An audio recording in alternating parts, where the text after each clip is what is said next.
Hey guys, it's been a while since we got to do an impressions video and we're very excited for this one. We had some time with the Back4Blood's early access beta, which included 2 different maps, 5 different character classes to choose from, and let us get a taste of the card system too. Now, there are always a lot of impression videos, but ours is going to be a little bit more co-op focused, so we're going to try to bring everything back to how it'll affect how you play the game with your friends. So, if you're planning on picking this game up to play with your friends, which I feel like we all are, then you came to the right place. We thought we'd split this up into what we liked and what we think could be better, so let's get straight into it. I mean, in one way, it's probably nice to play Survivor. Oh crap, I got one of the jumpers on me. Dang, he's got a crap on me. I need help, I'm behind the house. If I get back in the tunnel. Later. Oh, I need help behind me. I'm all out of stamina now too. There's a lot of them behind the store. Holy crap, yeah. Oh my god. Oh my god. Yeah, I see that. I think that was the horde.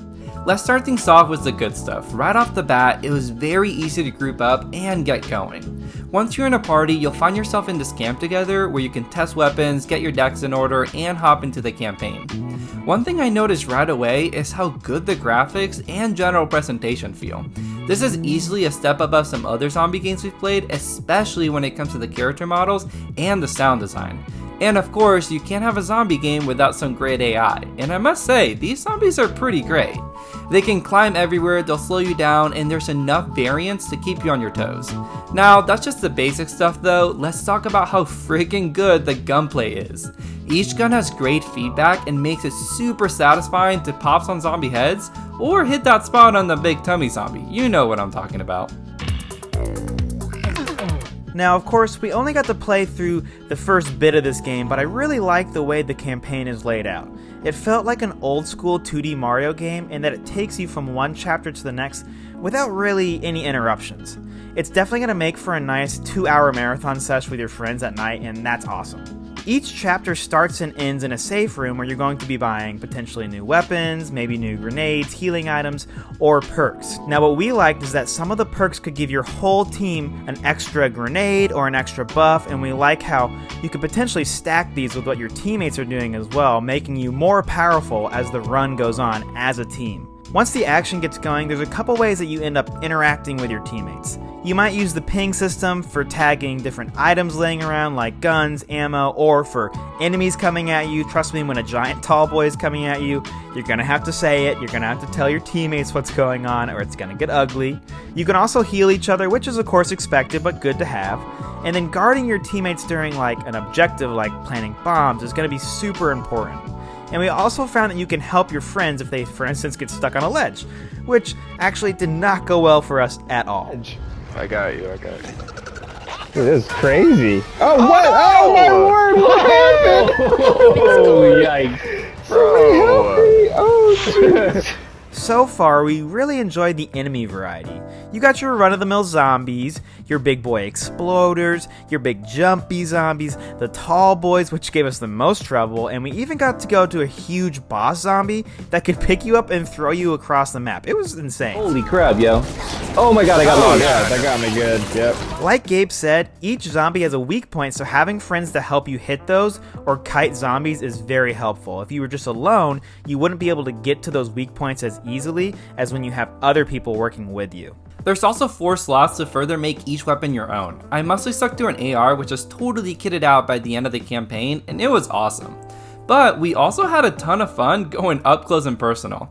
Andrew even went full axe murderer mode, while I used a barbed wire bat straight out of Negan's closet.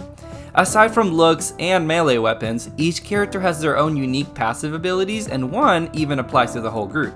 So for example, my girl Holly's boosts everyone's stamina, while Evangelo boosts everyone's speed.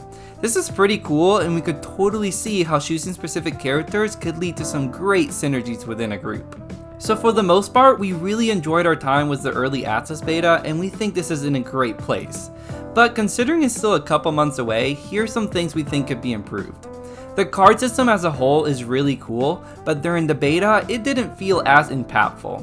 Now, this could be because we only had like a total starter deck of 7 cards, so we didn't really get to try that many of them, but most of them add like a 10% stamina or what have you, which you can stack and that's great and all, but we would really love to see some more cooperative focused cards like quicker revives or some team buffs.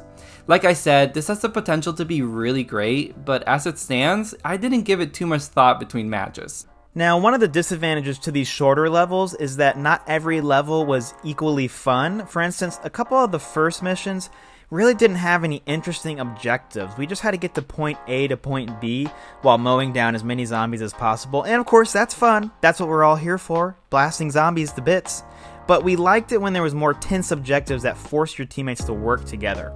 We played on the Survivor difficulty, which is the easiest option, and for the majority of those first few missions, it was definitely too easy, but then as soon as some of the more interesting enemies got there, like the tall boys, it ramped up very quick. It makes sense that things would get harder as the story goes on, but we're definitely curious if this maybe needs a little bit more retooling so the earlier chapters still feel tense and engaging.